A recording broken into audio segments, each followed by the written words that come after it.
Bonjour tout le monde, j'espère que vous allez bien. Aujourd'hui, nous allons continuer le cours sur la fonction logarithme népérien. Donc, j'ai déjà publié une première séquence sur ce que c'est la fonction logarithme, avec les propriétés, les formules de dérivation, etc. Et là, nous allons finir du coup le cours en rappelant rapidement avec des démonstrations simples sur les limites de la fonction logarithme, et les prochaines vidéos auront pour but de pratiquer tout ça, du coup notamment avec la fonction exponentielle, parce que comme je l'avais dit, la fonction logarithme népérien n'est que la fonction réciproque de la fonction exponentielle. Donc prenons déjà, voilà les limites en fait qu'il faut savoir et qu'il faut retenir pour la fonction logarithme. Pour certains, je vais essayer de vous donner quelques astuces pour les retenir rapidement, et de toute façon, on va faire la démonstration pour bien savoir d'où viennent ces résultats-là. Donc la première, c'est la limite de la fonction logarithme népérien. Quand le x s'approche de plus l'infini, la fonction logarithme népérien s'approche également de plus l'infini. Comment peut-on démontrer cette limite-là? Alors pour ce faire, je vais faire un petit rappel déjà de ce que c'est la définition de la limite à l'infini est infini. Alors déjà, juste comme ça, rapidement, pour que vous puissiez le comprendre, ça veut dire que si je prends tout simplement une droite, je prends une droite simple, ça veut dire quoi la limite quand x s'approche de l'infini de la fonction est égal à l'infini? Tout simplement pour des valeurs de x extrêmement grands, il faut imaginer l'infini, des milliards et des milliards par exemple, et l'image de ces x-là, de cet x-là qui s'approche de l'infini, si vous prenez son image, il sera à peu près un f de x qui sera à peu près égal aussi à plus l'infini. Vous pouvez imaginer par exemple une valeur de x qui est égale à 1 million, on va dire que 1 million c'est l'infini, son image ça va être par exemple 2 millions qui est aussi l'infini. D'accord? C'est ça en fait ce que ça veut dire la limite en l'infini égale à l'infini. Mais comment on le démontre en pratique? Alors c'est pour cela que je vais faire un petit rappel. D'accord? Je reviendrai tout à l'heure sur ça. Un petit rappel déjà de ce que c'est la limite à l'infini. Donc la limite lorsque x s'approche de l'infini d'une fonction quelconque f de x est égale à plus l'infini. Comment je démontre ça? Donc, qu'est-ce qu'on dit? La limite en l'infini de f de x est égale à l'infini si, d'accord, si, quel que soit un réel m, quelle que soit sa valeur, j'arrive à trouver un certain alpha, qui est réel aussi, tel que, si je prends un certain abscisse supérieur à cette valeur alpha, cela implique que le f de x, son image, elle sera supérieure à ce m-là. J'explique ça pour que ça soit clair. Je reprends ma droite. D'accord? D'accord? Je vais reprendre du coup ma droite rapidement. Je veux démontrer que par exemple la limite de cette fonction-là, qui est une droite d'ailleurs, lorsque x s'approche de l'infini, c'est l'infini. Qu'est-ce qu'il faut faire pratiquement, en pratique? En pratique, on va prendre une valeur m. Alors là, on va la prendre sur l'axe des ordonnées. On va prendre une valeur quelconque. Alors je vais dire soit une valeur quelconque. Donc ça peut être 1 milliard, 2 milliards, 1 million, ce que vous voulez. Une valeur vraiment quelconque. Ça peut être une valeur extrêmement proche de l'infini aussi. Qu'est-ce qu'il faut trouver? Il faut trouver un certain alpha. Donc il suffit de trouver une seule valeur. Si vous arrivez à trouver une, c'est parfait. Il suffit de trouver une valeur alpha telle que, à chaque fois que vous prenez, telle que en fait pour toutes les valeurs de x qui sont supérieures à alpha, pour tous les abscisses qui sont supérieurs à alpha, l'image de ces x est supérieure strictement à m. En gros, en pratique par exemple, allez, on va dire que ça, c'est mon axe des abscisses. Là, j'ai choisi une valeur de m quelconque. Il suffit du coup de reprojeter celle-là ici. Ça va donner l'antécédent de m. On va le noter bêta. D'accord? On va le noter bêta. Donnez-moi une valeur de alpha dans cette courbe telles que les images de tous les x qui sont supérieurs à alpha et les supérieurs à m. Et bien alpha, il peut être juste là. On peut prendre alpha égale à bêta plus 0,1 par exemple, ou bien plus 1 ou plus 2. Et bien regardez, maintenant pour tous les x qui sont là, pour tous les x qui sont ici, regardez si je projette leur image. Regardez maintenant les images de ces x-là. Regardez les images de ces x-là. Et bien, les images de tous les x-là, ils sont supérieurs à m. Et bien voilà ce qu'il faut faire. En gros, c'est ça comme ça qu'il faut faire. Et maintenant, on va l'appliquer sur la fonction logarithme népérien. Je garde la définition. J'efface ça. Et je vais essayer juste de reproduire un peu rapidement la courbe de la fonction logarithme népérien pour que vous voyez bien ce qu'on va faire. Regardez. Donc la courbe de la fonction logarithme népérien, elle fait à peu près quelque chose comme ça. Il passe par le point 1, l'image de 1 c'est 0. Il faut qu'on essaye de démontrer que la limite lorsque x s'approche de plus l'infini de ln x, elle est égale à plus l'infini. C'est-à-dire, il faut qu'on prend un m quelconque, soit m appartenant à R, quelconque. Donc je vais dire que je vais prendre cette valeur de m, par exemple. Il faut que j'arrive à trouver une valeur de alpha. Donc là, vous voyez que là, j'ai mon bêta, par exemple. Il faut que j'arrive à trouver une valeur de alpha telle que, pour n'importe quelle abscisse supérieure à alpha, l'image de ces abscisses-là, elle est supérieure à m. Je vais dire que je vais prendre un alpha qui est ici, qui est supérieur à bêta. On va dire que alpha est égal à bêta plus 10. Juste un exemple. Et regardez maintenant, si vous prenez les x qui sont ici, leurs images là, leurs images que vous voyez là, il est toujours supérieur à la valeur m, strictement. C'est ce qu'on doit démontrer. Maintenant, en pratique, comment on va le faire? Regardez. J'efface ceci. Donc ça, c'était le rappel. Maintenant, en pratique, qu'est-ce que je vais faire? Je vais dire soit m appartient à R, appartenant à R. Notre objectif, c'est quoi? Notre objectif, c'est de trouver. En fait, c'est ça qu'il faut garder en tête et c'est ça où les élèves, un petit peu, parfois, ils trouvent des difficultés. Qu'est-ce que je dois faire? Qu'est-ce que je dois trouver? L'objectif, c'est ça. C'est de trouver une valeur de alpha telle que, quel que soit x supérieur à alpha, et ben, l'image de x est supérieure à m. Il faut trouver cette valeur de alpha que j'ai mentionné dans la définition. Alors, on va faire un petit peu la démonstration à l'envers. Ça veut dire quoi? Trouver f de x supérieur à m. Notre fonction là, c'est ln. Donc, ça veut dire quoi? Trouver ln de x supérieur strictement à m. Ça, c'est équivalent à quoi? C'est équivalent, alors si vous vous rappelez bien, ln expo, c'est réciproque, d'accord? Donc si je rentre la fonction exponentielle de ce côté, exponentielle de ce côté, ça revient à dire que c'est x est supérieur strictement à exponentielle de m. Maintenant, pour que je puisse arriver à montrer que ln de x est supérieur à n'importe quelle valeur de m, que j'ai définie là, il faut que j'arrive à avoir un certain x qui est supérieur à exponentielle de m. Ça veut dire, si j'ai x supérieur à expo m, si j'ai x supérieur à alpha expo m, ça va impliquer que f de x, qui est ln de x, donc là, je fais ln de x supérieur à m. Donc à votre avis, c'est quoi la valeur de alpha? Eh bien, c'est expo m, n'est-ce pas? Et donc, notre objectif, c'est de trouver une valeur de alpha. Et bien, la valeur de alpha, c'est l'exponentielle de m. Et regardez, donc j'efface, trouver une valeur de alpha, et bien, on pose alpha égale à exponentielle de m. On a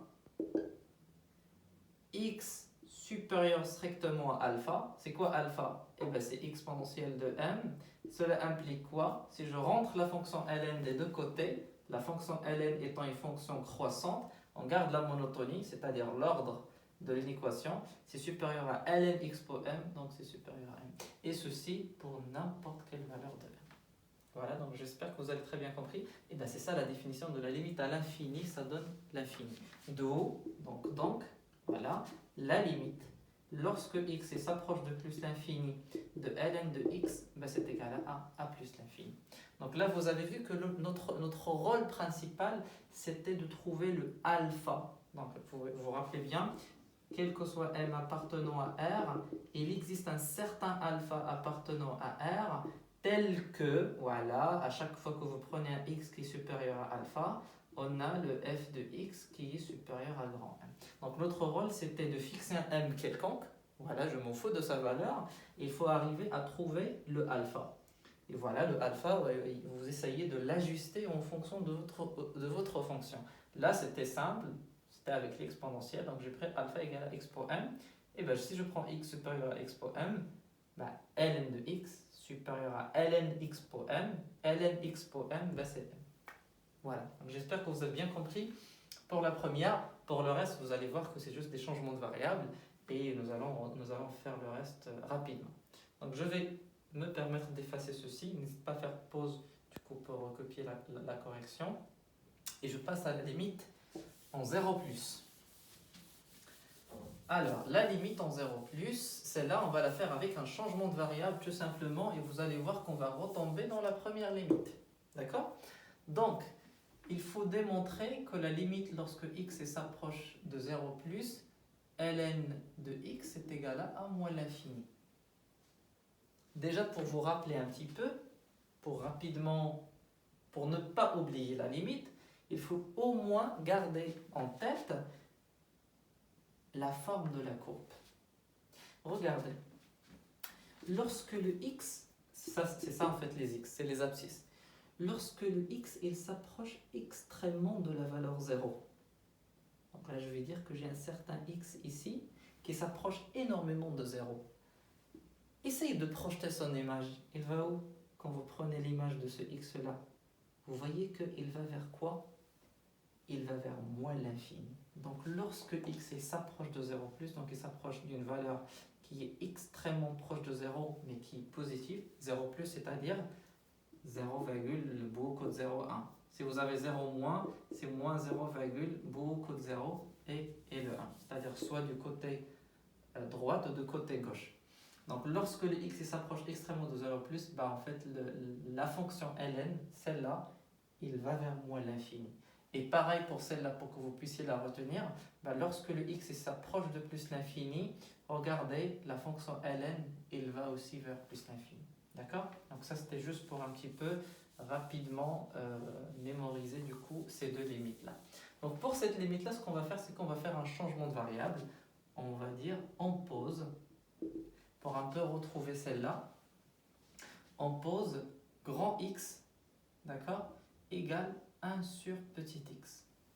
Grand X égale 1 sur petit x. Donc ça c'est le petit x qu'on a ici. Et ça c'est une nouvelle variable qui est égale 1 sur x. Donc cette limite-là, donc la limite, regardez ce que je vais faire. La limite quand x tend vers 0+, de ln de x, elle est égale. Et je vais, à chaque fois que j'ai un certain x ici, je dois le remplacer par grand X. D'accord? Donc, c'est égal à la limite x tend vers quoi? Ah, bah ça ne va pas être 0+, parce que ce n'est pas la même chose. Ça va tendre vers quoi? Il faut regarder lorsque le x s'approche de 0+, le grand X va vers où? Bah regardez, lorsque le petit x va s'approcher de 0+, 1 sur 0+, ça va vers plus l'infini. ln de... Bah non, je ne vais pas faire x, je dois faire grand X, d'accord? Donc ln de petit x, le petit x là, je dois le remplacer par grand X. Ça implique quoi? Ça implique que petit x est égal à 1 sur grand X. Donc c'est le petit x là, c'est 1 sur grand X, d'accord? Égal. ln de 1 sur grand X, d'après les propriétés qu'on a vues dans la précédente vidéo, bah c'est moins la limite lorsque x s'approche de plus l'infini de ln de x. Petit rappel, lorsque vous avez ln de a divisé par b, et bien ça c'est ln de a moins ln de b. Si je fais une application sur celle-là, ben c'est-à-dire j'ai ln de 1 divisé par x, c'est quoi? Ben c'est ln de 1 moins ln de grand X. C'est combien ln de 1? C'est 0. 0 moins ça, et ben c'est moins ln de grand X. Donc le moins, je le sors à l'extérieur. C'est quoi ça? la limite en plus l'infini quand x tend, la limite en plus l'infini de ln grand x, ben c'est celle-là, c'est plus l'infini avec un moins, c'est moins l'infini. D'accord? Donc ça c'est pour celle-là, c'est avec un changement de variable et vous arrivez au résultat. Très bien. J'espère que ça a été clair et je passe à la deuxième maintenant, à cette limite-là. Donc je vais aussi effacer ceci. Voilà. Voilà, parfait.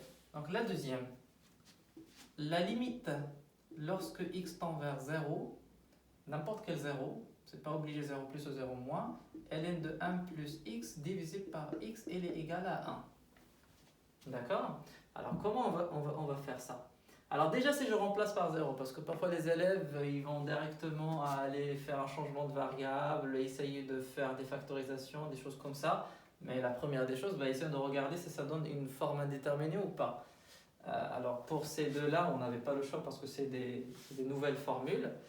Pour celle-là, si je remplace x par 0, ln de 1, ça fait 0, 0 sur 0, oui, c'est une formule indéterminée. Donc j'ai pas le choix, il faut qu'on trouve un moyen. Alors pour celle-là, voilà, ce qu'on va utiliser, c'est qu'on va utiliser la définition du nombre dérivé. Est-ce que vous vous rappelez de cette formule? La limite lorsque x tend vers petit a de f de x moins f de a divisé par x moins a, c'est f' de petit a. Bien sûr, quand la fonction est dérivable en petit a. Attention, il faut que la fonction soit dérivable pour que ça donne f' de a, ce qu'on appelle le nombre dérivé. La fonction ln est dérivable sur r étoile plus. Donc r étoile plus, c'est-à-dire elle est dérivée, on va dire, sur l'intervalle 0, 0 plus l'infini. D'accord? C'est la fonction ln de x. Et le ln de 1 plus x, ça sera dérivable sur quoi? Sur l'intervalle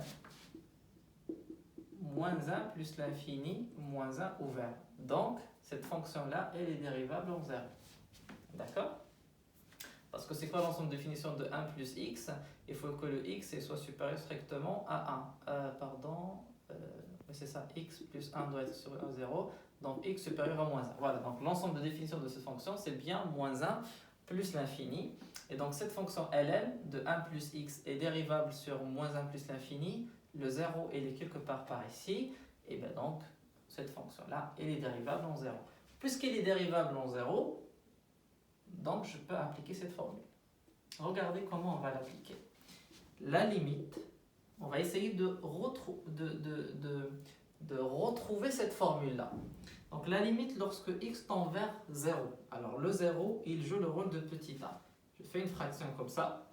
Là, j'ai le x ici. Je peux faire moins petit a. C'est quoi petit a? C'est 0. Moins 0. Donc c'est comme si j'ai rien fait. F de x, c'est ln de 1 plus x. Il faut que j'aille moins f de a. C'est quoi f de a? Donc c'est-à-dire, je calcule l'image de 0 par cette fonction-là. Donc c'est ln de 1 plus 0. Et j'essaie de voir est-ce que ça me fait des supplémentaires que je ne dois pas avoir. 1 plus 0, 1. ln de 1, c'est 0. Donc c'est comme si j'ai rien fait. Donc en fait, ça, c'est exactement ce que j'ai ici. Et c'est quoi ça? C'est quoi la limite lorsque x tend vers 0 de ln 1 plus x moins ln de 1 plus 0 sur x moins 0?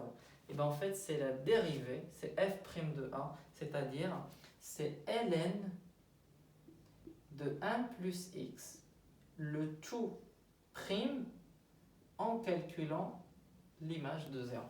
C'est-à-dire il suffit de calculer la dérivée de cette fonction et puis prendre l'image de 0. Alors du coup je vais prendre une fonction f de x qui est égale à ln de 1 plus x. C'est quoi sa dérivée f'? Si vous vous rappelez très bien, lorsque vous avez ln de u, le tout prime, c'est u' divisé par u. C'est quoi u? C'est 1 plus x. Donc c'est 1 plus x, le tout prime, divisé par 1 plus x. C'est quoi la dérivée de 1 plus x? C'est 1. C'est la forme ax plus b. Donc c'est le a. Le a ici c'est 1. Divisé par 1 plus x. Maintenant, c'est quoi l'image f' de 0 par cette fonction-là? Je remplace x par 0. Et donc ça fait 1 sur 1 plus 0. Et ça fait 1. C'est-à-dire, tout ça, c'est égal à 1. Et c'est ce qu'on cherche. Voilà, donc ça se fait par un changement de variable. Non, pardon, ça se fait par ce qu'on appelle la formule du nombre dérivé. Très bien. Je passe maintenant aux deux derniers. D'accord? Donc là, je vais, pareil, effacer ceci. N'hésitez pas du coup à noter. Du coup, si jamais vous êtes intéressé par le corriger. Alors, du coup, la limite, lorsque x s'approche de l'infini, de ln x divisé par x, ça donne 0. D'accord? Alors, la limite, lorsque x s'approche de l'infini, de ln de x divisé par x, ça donne à peu près 0. Ça donne 0. Alors pour celle-là, on va faire pareil, comme ici, on va faire un changement de variable, et vous allez voir que c'est pas difficile. On va utiliser un résultat sur les limites de la fonction exponentielle que vous avez normalement déjà vu. Pour rappel, la limite en plus l'infini, expo x divisé par x est égal à 0. Alors ça, c'est on le traduit par la phrase suivante, l'exponentielle l'emporte sur x, c'est-à-dire elle est plus puissant que le x. Concrètement parlant, la fonction exponentielle, voici sa courbe. La fonction y égale à x, voici sa courbe. Lorsque vous allez s'approcher de l'infini, vous allez vous retrouver avec... Alors là, si je considère que ça c'est l'infini, d'accord? Voilà l'image de ce x-là, il est ici. Et l'image de ce x-là, par la fonction exponentielle, vous voyez que voilà, il faut que je prolonge pour la voir. Vous voyez que c'est une valeur extrêmement grande par rapport à celle-là. Et si vous prenez une valeur extrêmement grande au numérateur par rapport au dénominateur, alors qu'est-ce que j'ai fait? Pardon, j'ai fait une bêtise, ça c'est bien l'infini.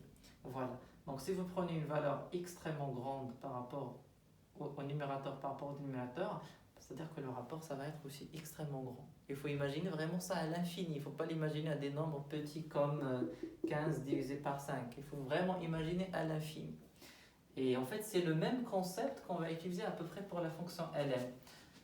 Donc, pour que vous puissiez aussi retenir en fait celle-là, imaginez la fonction y égale à x, c'est celle-là. Et la fonction ln, c'est à peu près celle-là. Par le même principe, si vous vous approchez de l'infini, d'accord, on va dire que ça c'est l'infini, et va regarder l'image de ce x-là qui est à l'infini par la fonction ln, c'est une valeur qui est par là. Et par la fonction y égale à x, c'est une valeur qui sera à peu près par ici, on va dire. Et il faut imaginer ça vraiment à l'infini. Et donc vous allez vous retrouver avec des valeurs de la droite y égale à x qui sont extrêmement supérieure à la valeur qui est prise par la fonction ln à l'infini. C'est-à-dire que ln de x sur x, le ln de x, elle sera très inférieure à x. C'est-à-dire que si vous divisez par un nombre très petit par un nombre très grand, ça va tendre vers 0. Voilà le résultat. On va le démontrer d'ailleurs en se basant sur la limite de la fonction exponentielle de x sur x à l'infini. On va faire un changement de variable, d'accord? On pose, pour retrouver un peu expo x sur x, on va poser x là, que vous voyez ici, égale exponentielle de grand x. Donc, le grand x, c'est quoi? C'est ln de petit x. ln de x, ln de expo x, donc c'est x égale à ln de x. Donc, cette limite-là, elle est égale à la limite lorsque grand x s'approche de... regardez, lorsque le x s'approche de l'infini, ln de x s'approche de l'infini, donc grand x s'approche de l'infini. De quoi? De ln de x sur x. Alors c'est quoi ln de petit x? C'est grand x. Divisé par petit x, c'est quoi petit x? C'est l'exponentielle de grand x. Égal. C'est quoi la limite de x sur expo x? Quand x tend vers plus l'infini, c'est 0. Pourquoi? Parce que la limite en plus l'infini de expo x sur x, c'est l'infini. C'est-à-dire si je fais le 1 sur, donc si vous faites 1 divisé par ça, 1 divisé par expo x sur grand x, ça va donner x divisé par exponentielle x. Ça c'est quoi? Ça il tend vers quoi? Il tend vers plus l'infini. 1 sur plus l'infini, ça tend vers 0. Voilà. Et pour finir, la dernière, la limite en 0 plus de x ln x, pareil, on va faire juste un changement de variable. Donc je vais poser x égale à 1 sur petit x. D'accord?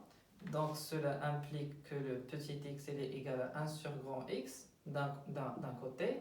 Et lorsque le petit x s'approche de 0 plus, eh ben ça va impliquer que le grand x il va vers plus l'infini. D'accord? Donc la limite, lorsque x s'approche de 0 plus de x, ln de x, il est égal à la limite lorsque grand x s'approche de plus l'infini. C'est quoi petit x? C'est 1 sur grand x. ln de 1 sur grand x. C'est quoi ln de 1 sur grand x? C'est moins ln de x. On l'a déjà fait tout à l'heure. Donc ça, c'est la limite en plus l'infini de ln de grand x divisé par x avec un moins ici. C'est quoi la limite en plus l'infini de ln x divisé par x? On vient de la faire, c'est 0. Avec le moins 0, et ben donc c'est 0. Et voilà le résultat que vous avez ici. J'espère que cette vidéo vous a permis de bien comprendre les limites pour la fonction logarithme népérien et de les démontrer également avec quelques idées un petit peu pour les retenir facilement. Et on se retrouve très prochainement pour un petit peu pratiquer tout ça à travers des exercices pratiques.